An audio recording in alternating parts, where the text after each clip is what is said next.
नमस्कार, जय हिंद उपवन परिवार, आप सभी का स्वागत है आपका अपने चैनल में। आज के वीडियो में हम लोग देखेंगे daily PIB news analysis. Daily PIB का जो करंट अफेयर्स की जो सीरीज है उसमें आज हम लोग देखेंगे 12 फरवरी 2026 तक।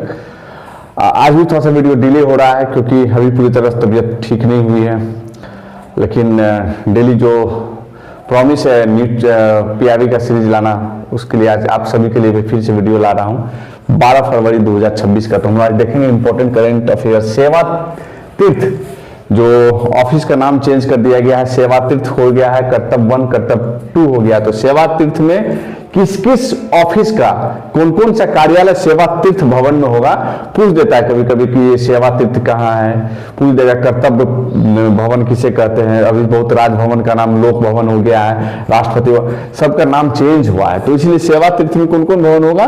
प्रधानमंत्री कार्यालय पीएमओ, राष्ट्रीय सुरक्षा परिषद सचिवालय और कैबिनेट सचिवालय सेवा तीर्थ भवन में होगा। दयानंद सरस्वती जी की जयंती थी, तो दयानंद सरस्वती जी की जयंती थी 12 फरवरी को। 12 फरवरी उनके बारे में कुछ तथ्य है कि मूल शंकर उनका बचपन का नाम है। जैसे कि आप लोग जानते हैं आर्य समाज के संस्थापक थे। 1875 में आर्य समाज की स्थापना किए थे और सत्यार्थ प्रकाश उनकी रचना थी। ठीक है, इंपॉर्टेंट पॉइंट से पीआईबी के अकॉर्डिंगली। शांति अधिनियम SHANTI, शांति एक्ट क्या क्या है? शांति एक्ट स्पेशली लाया गया है जो है परमाणु ऊर्जा और परमाणु से जो विद्युत उत्पादन की क्षमता है उसको बढ़ाने के लिए, उसमें निजी क्षेत्र को आने के लिए, FDI को आने के लिए, निजी क्षेत्र को आने के लिए, इसलिए उसमें एक्ट लाया गया। राष्ट्रपति की स्वीकृति 20 दिसंबर 2025 को मिली थी। उसका फुल फॉर्म है SHANTI का sustainable harnessing and advancement of nuclear energy for transforming India act 2025। इसमें क्या क्या इंपॉर्टेंट पॉइंट है? निजी और संयुक्त उद्यम भागीदारी को सक्षम बनाना और परमाणु विद्युत संयंत्रों के निर्माण और संचालन में प्राइवेट क्षेत्र की भागीदारी को लाना। तीसरा है डिजिकोल, कोल से आ रहा है, ये कोल इंडिया का है। कोल इंडिया डिजिटलाइज मोड में हो गई है कि कोल इंडिया में बहुत सारी जो दुर्घटनाएं हो रही थी उसमें डिजिटलाइज मोड में कर दिया गया है। क्या क्या उसमें कंप्यूटर का उपयोग किया जा रहा है, जैसे कि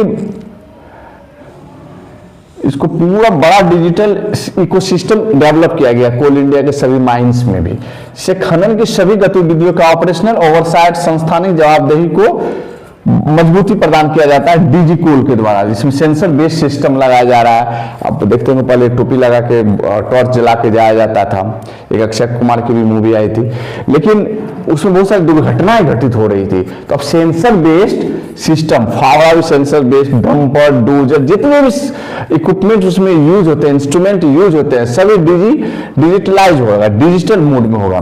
मार्च 2023 में भारत 6G विजन डॉक्यूमेंट जारी किया था। उसके आधार पर ये अभी का न्यूज है, अब आ जाएगा जब एग्जाम में आएगा तो बहुत टीचर बोलेंगे मार्च 2023 का ये न्यूज था। अरे भैया मार्च 2023 का न्यूज था, लेकिन अभी भी तो 12 फरवरी में पीआईबी बता रहा है। डॉक्यूमेंट स्टेटमेंट संसद सत्र चल रहा, उसमें प्रश्न आया, प्रश्न का जवाब दिया गया, उसमें बताया गया कि मार्च 2023 में जो भारत का 6G विजन था, 6G विजन डॉक्यूमेंट जारी किया गया था, उसके अनुसार 2030 तक 2030 तक भारत 6G में ग्लोबल लीडर बनेगा। 6G 4G 5G 6G में। अभी तक तो 5G अच्छे से चल नहीं पा रहा है, 6G का क्या तक 2030 तक हो पाएगा पता नहीं। संस्कृति मंत्रालय के अंतर्गत न्यूज है कि कला संस्कृति विकास योजना लागू कर रही है। क्या क्या लागू कर रही है? जैसे गुरु शिष्य परंपरा को बढ़ावा देना, टैगोर का सांस्कृतिक परिषद बनाने के लिए वित्तीय मदद करना टैगोर जी के लिए, तथा अन्य सभी चीजें जैसे गुरु शिष्य परंपरा हो गया, पुरानी जो हमारी जो संस्कृति है, कल्चर है, उसको एक्टिवेट करना, स्कूल कॉलेज के लेवल तक भी ले जाना, ये हमारे संस्कृति मंत्रालय के कला संस्कृति विकास योजना के अंतर्गत लाया गया। सांख्यिकी एवं कार्यक्रम एवं कार्यान्वयन मंत्रालय के अंतर्गत उपभोक्ता मूल्य सूचकांक का आधार वर्ष 24 को 100 पॉइंट्स के स्केल पर मानकर आधार वर्ष को चेंज कर दिया गया है। तो 24 के अनुसार CPI का जो इंडेक्स आया है उसके अकॉर्डिंगली जनवरी 26 में जनवरी 25 की तुलना में वार्षिक मुद्रास्फीति कितनी रही? इन्फ्लेशन वार्षिक मुद्रास्फीति 2.75% की दर से बढ़ी, और ग्रामीण क्षेत्र में मुद्रास्फीति 2.73 और शहरी क्षेत्र में 2.77। अब देख लीजिए ग्रामीण और शहरी में सिर्फ 4 पॉइंट का अंतर है, लेकिन ग्रामीण और टोटल में वार्षिक में 2 पॉइंट का अंतर है। एकदम कहीं डिफरेंस ज्यादा नहीं है, सब जगह इक्वल ही है। खाद्य मुद्रास्फीति, अखिल भारतीय जो खाद्य मुद्रास्फीति है वार्षिक 2.13% की दर से वृद्धि हुई इसमें, और ग्रामीण मुद्रास्फीति है अभी 1.96 खाद्य मुद्रास्फीति है, शहरी का 2.44,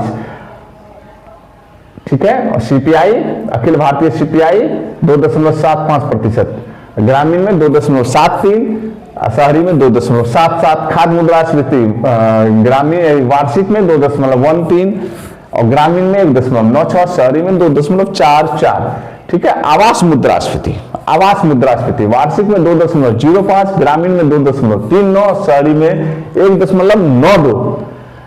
उसके बाद नेक्स्ट इंपॉर्टेंट करंट अफेयर्स है विश्व रेडियो दिवस। प्रतिवर्ष 13 फरवरी को मनाया जाता है विश्व रेडियो दिवस। इस बार का विषय है रेडियो का, रेडियो और एआई, आर्टिफिशियल इंटेलिजेंस, ठीक है। रेडियो और एआई, एआई एक उपकरण है, आवाज नहीं, ये इसका थीम है, इस बार का थीम है, रेडियो दिवस की थीम है कि रेडियो और एआई, एआई एक उपकरण है, आवाज नहीं। फर्स्ट सामुदायिक रेडियो स्टेशन 1 फरवरी 2024 को आडवाणी जी ने उद्घाटन किया था।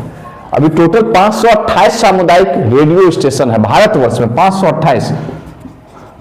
यूपी के अमरोहा निवासी राम सिंह बोध को भारत का रेडियो मैन कहा जाता है। यूपी के अमरोहा निवासी राम सिंह बोध को भारत का रेडियो मैन कहा जाता है। भारत का रेडियो मैन किसे कहा जाता है? राम सिंह बोध को। 528 सामुदायिक रेडियो स्टेशन है, पहला 1 फरवरी 2004 का। इस बार का विषय है रेडियो और एआई, एआई एक उपकरण है, आवाज नहीं। तो आज के वीडियो में इतना ही।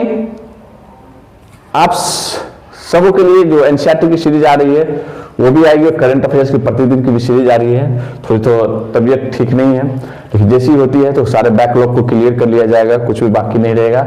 चैनल पे बने रहिएगा, चैनल को लाइक शेयर सब्सक्राइब जरूर कीजिएगा। जय हिंद, जय भारत, वंदे मातरम।